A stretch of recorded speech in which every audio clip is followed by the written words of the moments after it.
So, and the plumber, how you gonna come out and say whoever riding with whack is busters? But you the one went filed charges on somebody. So what that make you? Especially when you used to be a gangster and you done hurt people and you done did time in prison. Now you a snitch.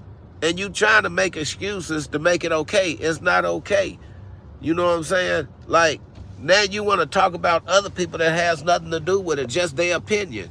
But the bottom line is, dog, y'all niggas think snitching is the shit, and this shit need to stop, in my opinion.